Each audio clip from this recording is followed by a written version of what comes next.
세계 인구가 2024년 3월 달에 발표했는데 81억이 된답니다. 지구상 인구가 81억이 된대요. 그 중에 우리 기독교인이 26억쯤 된답니다. 그러니까 적어도 3명 가운데 사가다가 3명을 만나면 그 중에 1명은 기독교인이라는 얘기지요. 기독교인이 많다는 건 참 좋은 일이지요. 참 좋은 일입니다. 그런데 우리가 다른 관점에서 한번 생각해 보면 그걸 마냥 좋아할 수만은 없을 것 같아요. 우리 흔히 그렇게 말하죠. 홍수가 나면 마실 물이 없어진다 그래요. 사방이 다 물이에요. 그런데 그렇게 물이 흔한데 정작 마실 수 있는 물은 없다는 얘기지요. 누가복음 18장 8절에 예수님 그렇게 말씀하십니다. 인자가 올 때에 세상에서 믿는 자를 보겠냐 그래요. 예수 믿는다고 하는 사람은 많은데 정말 우리 주님 앞에 인정받을 만한 믿음을 가지고 있는 사람은 얼마나 될까? 그 숫자가 과연 3분의 1이 되는 걸까라고 생각해 봅니다. 돈을 받고선 아이처럼 상대방을 도우려고 기다리고 있는 것이 아니라 어떻게 하면 내가 더 많은 것을 가질 수 있을까? 그것을 위해서 나는 예수님을 믿습니다. 그렇게 교회를 찾아 나오는 사람들이 많지 않을까 싶은 생각이 듭니다. 오늘 본문의 말씀도 그와 같아요. 여기저기서 호산나 떠드는 소리가 넘쳐납니다. 이 호산나라는 말은 우리를 구원하소서라는 뜻입니다. 히브리어 호시아나라는 말인데요. 우리를 구원하소서라는, 우리를 구원해달라는 간절한 애절한 뜻이 그 속에, 그 단어 속에 포함이 되어 있습니다. 어린 나귀를 타고 예루살렘에 입성하시는 주님을 향해서 호산나, 호산나. 수많은 사람들이 외치면서 예수님을 맞이하고 있습니다. 역사학자인 유세푸스의 말에 의하면 예루살렘에 원래 사는 사람들은 10만 명이 채 되지 않는데요. 성지를 가본 분들은 아실 텐데요. 그 성이 그리 크지 않잖아요. 크지 않아서 10만 명 정도밖에 살지 않는데요. 그런데 이런 6월절이나 오순절이나 이런 때가 되면 전국에 있는 유대인들이 그리고 전 세계에 흩어져 있는 디아스포라 유대인들이 절기를 지키기 위해서 예루살렘으로 모여듭니다. 그럼 그때 예루살렘에 있는 사람들이 200만 명에서 300만 명 정도 된대요. 그러니 얼마나 많은 사람들이 예루살렘에 모여 있겠습니까? 지금 이때가 6월절이거든요. 그러니까 수많은 200만 명이 넘는 사람들이 모여 있는 그 예루살렘에 예수님께서 어린 나귀를 타고 들어가시는데 수많은 사람들이 모여서 호산나 외치면서 있었던 겁니다. 그런데 그런 생각을 해봐요. 정말 그 많은 사람들 가운데 어린 나귀 타고 예루살렘에 들어가시는 예수님의 마음을 헤아리는 사람은 얼마나 됐을까? 그죠? 얼마나 됐을까? 말씀드린 것처럼 전 세계적으로 3분의 1이 기독교인이라고 합니다. 우리나라도 코로나가 지나가면서 많은 젊은이들이 교회를 떠났다고 염려하고 있습니다. 지난 1월 달에 목회 데이터 연구소가 조사 발표한 것을 보면 우리나라에 우리 기독교뿐만 아니라 종교 인구가 확 줄었어요. 2012년부터 조사를 했는데 해마다 그 인구가 줄어갔다고 그래요. 이번 1월 달에 조사를 해서 발표를 했는데 그때는 불교가 16%, 우리 개신교가 15%, 천주교가 5% 이렇게 줄었대요. 예전엔 우리 기독교인 그러면 우리 개신교인들 그러면 1000만 신도 그랬거든요. 1000만 명이 기독교인이라고 말했어요. 그런데 이 통계를 가지고 보면 1000만 명이 아니라 700만 명이 채 안 되는 그런 숫자라는 거예요. 그만큼 많이 줄었다는 얘기죠. 그만큼 우리가 전도해야 할 사명이, 열심을 가져야 할 이유가 거기 있을 것 같습니다. 그런데 한편 그런 생각해 보는 겁니다. 과연 남아있는 700만 명이 예수님을 올바로 보고 정말 예수님 앞에 예수님의 마음을 헤아리고 호산나 부를 수 있는 사람들일까 생각해 보는 겁니다. 오늘 종료주일입니다. 예수님께서 예루살렘 입성하신다면 우리는 어떤 모습으로 그 예수님 맞이할 수 있을까요? 어떤 모습으로 예수님 맞이할 수 있을까요? 예수님은 감람산에 오셨을 때 건넌 마을이 벳박이라는 마을이 있는데요. 거기로 사람들을 보냅니다. 두 제자를 보내서 거기에 어느 집에 묶여있는 나귀 새끼와 함께 있는 나귀를 끌고 오라고 말합니다. 제자 둘이 가서 그것을 끌고 와서 어미 나귀가 아니라 어린 나귀, 나귀 새끼, 한 번도 사람이 타보지 않고 짐을 끌어보지 않은 나귀에 예수님은 타십니다. 그리고 예루살렘 성을 향해서 들어가시는 겁니다. 수많은 사람들이, 예수님의 제자들이 겉옷을 벗어서 그 나귀 위에 안장되신 덮고요. 많은 사람들이 자기 겉옷을 벗어서 예수님 지나가는 길에 깔고 종려나무 가지를 그 바닥에 깔고 그걸 흔들면서 호산나 다윗의 자손으로 오시는 이유 하면서 예수님을 맞이하고 있습니다. 다른 때는 예수님께서 자기의 신분을 감추셨어요. 귀신을 쫓아내고 병자를 고치고 죽은 사람을 살리는 순간까지도 예수님은 자기가 하나님의 아들이라는 것을 감추셨습니다. 병자를 고치고 나서도 이건 내가 했다는 거 얘기하지 마라. 그리고 감출 정도였어요. 왜냐하면 예수님께서 하실 사역들이 아직 남아있기 때문에 그것에 장애가 생기지 않도록 감추셨거든요. 그런데 이제 노골적으로 자신을 드러내는 겁니다. 오늘 본문에서 나눈 것처럼 하나님의 아들 메시아가 올 때에 어린 나귀를 타고 왕으로 입성하신다는 말씀이 있거든요. 예수님 그래서 어린 나귀를 타고 들어가시는 겁니다. 그러면서 내가 왕이라고 자신을 드러내는 겁니다. 오늘 본문 뒤에 보면 10절과 11절에 이런 말씀이 있습니다. 예수께서 예루살렘에 들어가시니 온 성이 소동하여 이르되 이는 누구냐 하거늘 무리가 이르되 갈릴리 나사렛에서 나온 선지자 예수라니라 그랬어요. 당시 예루살렘에 세 종류의 사람들이 있습니다. 첫 번째는 예수님을 따라서 갈릴리에서 온 사람들입니다. 예수님의 사역의 대부분이 갈릴리에서 일어났거든요. 갈릴리에 있는 수많은 사람들이 예수님을 따라다니다가 예수님께서 예루살렘에 오신다니까 그들이 예수님을 따라 예루살렘에 왔습니다. 또 한 종류의 사람들은 예루살렘에 살고 있는 사람들일 거고요. 또 한 종류의 사람들은 세계 각곳에서 디아스포라 흩어져 살던 유대인들이 유월절 절기를 지키기 위해서 여기 예루살렘에 온 사람들입니다. 좀 전에 읽은 말씀 가운데 이 사람이 누구냐라고 예수님에 대해서 물어보는 사람이라면 아마 디아스포라 유대인일 겁니다. 왜냐하면 여기 팔레스타인에 살고 있는 사람들은 예수님에 대해서 이미 다 알고 있어요.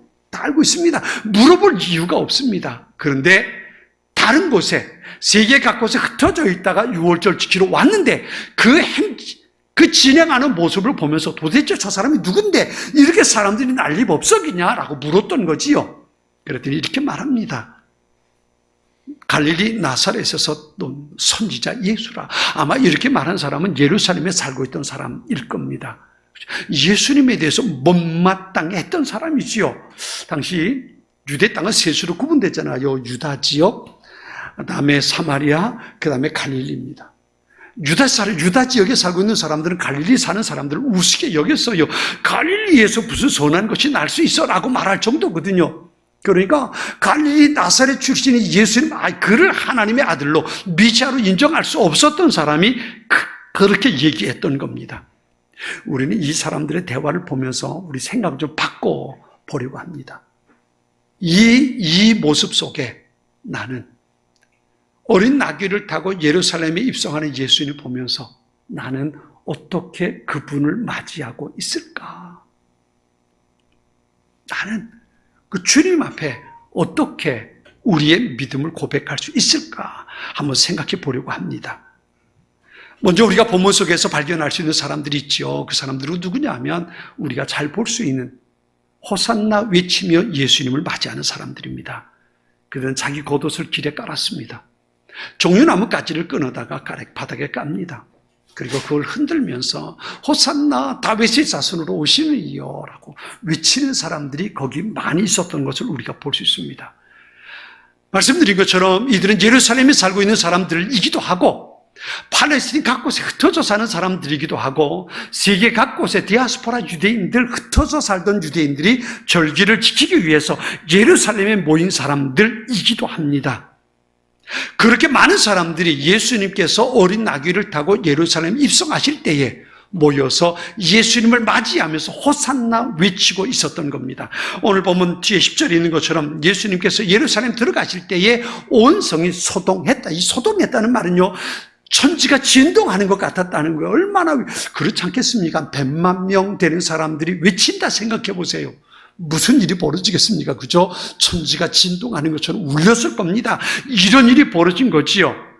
그렇게 예수님을 맞이하는 수많은 사람들이 거기 있었습니다.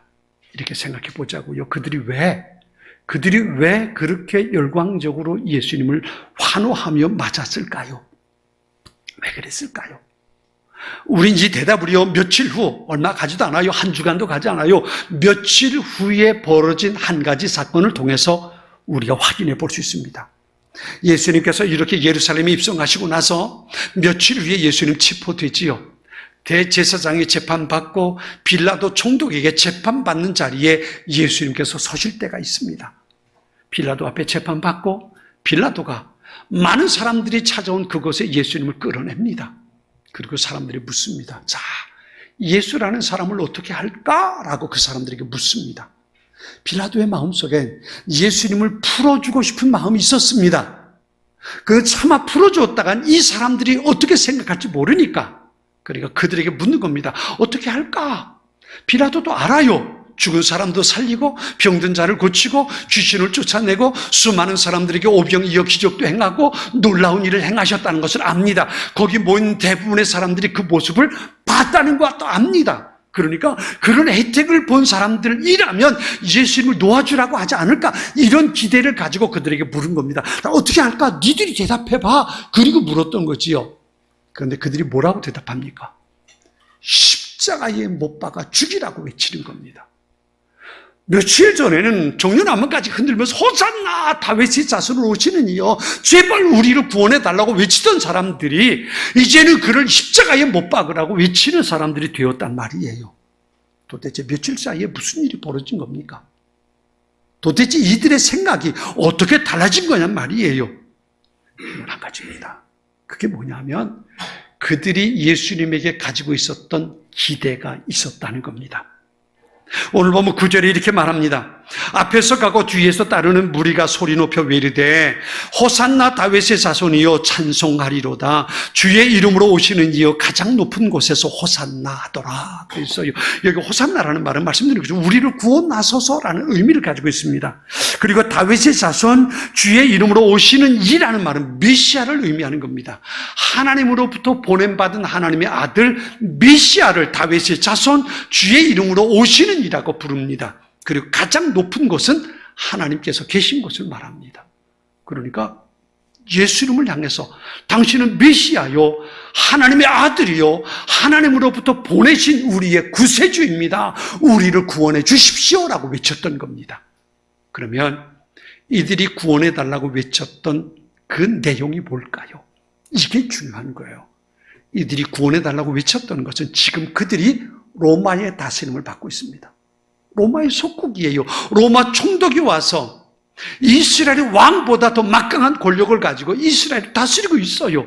그들의 세금을 약탈해 가고 있습니다. 그들의 삶은 점점 더 피폐해지고 있습니다. 도무지 그들 때문에 살 힘이 없는 거예요. 그들이 말하는 우리를 구원해 달라는 이야기는 저 로마군이 물리치고 우리를 이스라엘의 막강한 나라로 다시 회복시켜 달라고 요청하는 겁니다. 이전에 다윗 왕이 그랬던 것처럼 전 세계적으로 가장 막강한 나라를 당신이 메시아니까 우리를 그렇게 만들어 달라고 요청하며 종려나무 가지를 흔들고 예수님 앞에 호산나 노래를 불렀던 겁니다. 이것이 그들이 가지고 있었던 바램입니다. 뭐가 잘못됐을까요? 예수님이 메시아가 아닌가요? 하나님으로부터 보냄받은 분이 아닌가요? 이건 맞잖아요. 그분은 메시아입니다. 하나님의 보냄받은 하나님의 아들입니다. 그죠? 그건 맞아요. 그런데 메시아가 오셔서 어떤 일을 하실 것인가에 대해서 그들이 가지고 있는 생각과 예수님이 가지고 있는 생각이 달랐다는 겁니다. 그들이 가지고 있었던 메시아에 대한 기대가 잘못되어 있었다는 겁니다. 이 사람들은 막강한 권력을 가지고 로마 군인을 물리치고 이스라엘을 막강한 나라로 세워달라는 그 요구를 가지고 있었습니다. 어떻게 보면 이 요구가 예수님의 제자들에게서도 발견되곤 합니다. 예수님의 인기가 급상승합니다. 여론이 예수님 편으로 돌아가는 것을 보면서 제자들의 마음속에 한 가지 기대를 갖습니다. 드디어 예수님이 왕이 되시는구나. 그렇죠? 지금은 이렇게 숨겨 살지만 예수님이 드디어 이제 왕이 되겠구나라는 생각을 하게 되는 겁니다. 그런 생각을 가지고 누가 더 높은 자리에 올라갈지 그것을 가지고 제자들은 다투는 것을 우리가 볼 수 있습니다. 나중에요, 이게 언제까지 가냐면 예수님 부활하시고 난 다음까지 가요. 사도행전 1장 6절에 보면 제자들이 이렇게 말합니다. 주님께서 이스라엘에게 나라를 되찾아 주실 때가 바로 지금입니까? 라고 물어요. 얼마나 적당한 타이밍이에요. 예수님 십자가에 돌아가실 땐 다 뿔뿔이 흩어졌지만 다시 살아나셨어요. 부활하셨어요. 이것보다 더 큰 능력이 있습니까? 죽었다. 모든 사람들이 다 죽은 걸 봤는데 다시 살아났단 말이에요. 그 예수님이 내가 살아났어, 이 말 한마디만 하면 얼마나 많은 사람들이 예수님께 쫓아오겠습니까? 죽음까지도 이기는 권세가 예수님께 있는 것을 보여줬잖아요. 제자들의 마음이 들뜨기 시작하는 겁니다. 선생님, 이제 이스라엘 나라를 회복하시는 게 지금이 맞지 않습니까? 라고 묻는 거예요.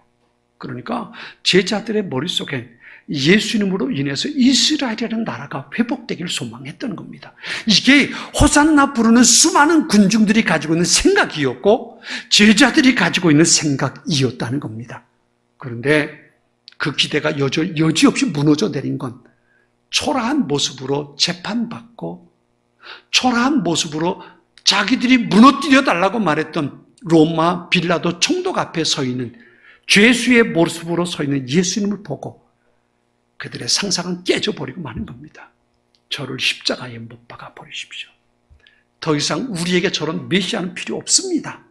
그들의 생각이 돌아섰던 겁니다.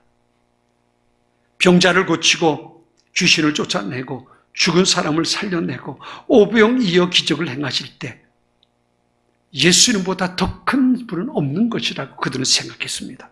그런데 비참하게 죄수의 모습으로 서 있는 그 모습 보면서 그들의 생각은 돌아섭니다. 더 이상 예수님의 곁에 있다간 우리의 생명을 보존할 수 없다고 제자들도 다 뿔뿔이 흩어져 버리고 만 겁니다. 그리고 나는 그를 모릅니다.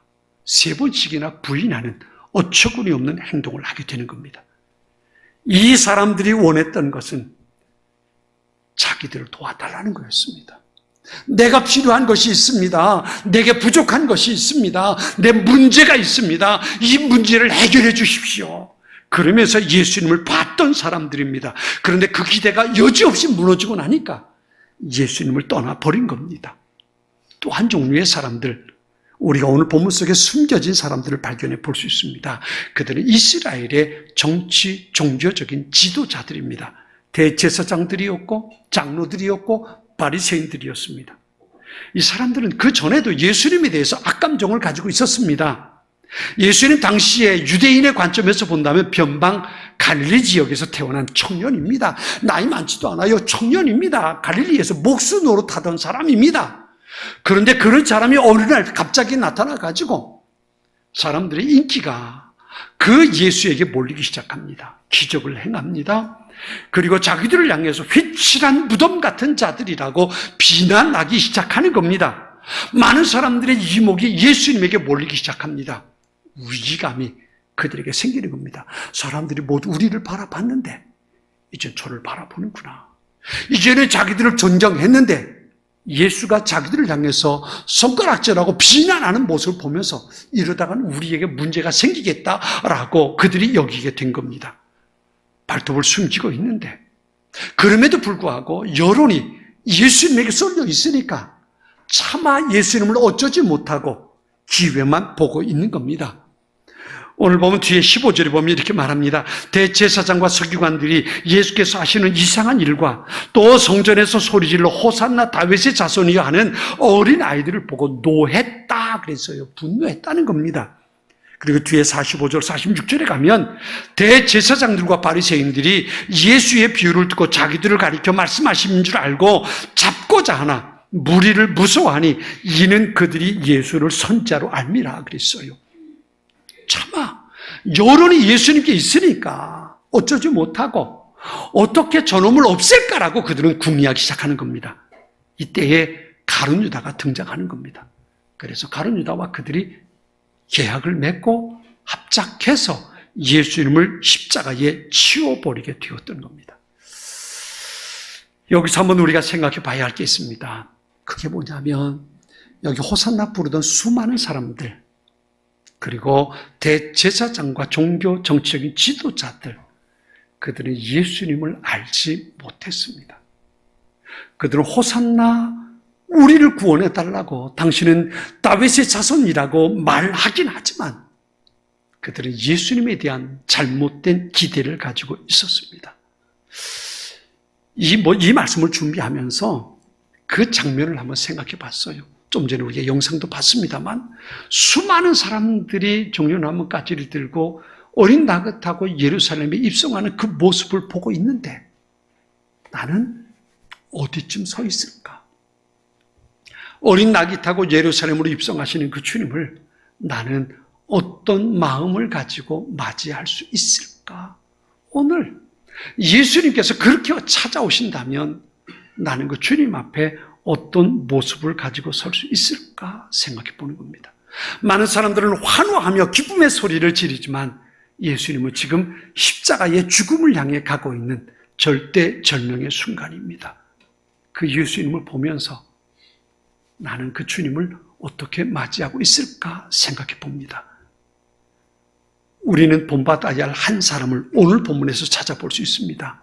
그 사람은 예수님에게 자기의 나귀를 내어준 사람입니다. 예수님은 예루살렘으로 향하는 행진을 시작하기 전에 제자들을 건너편 벳바게로 보냅니다. 가서 묶여있는 나귀를 데려오라.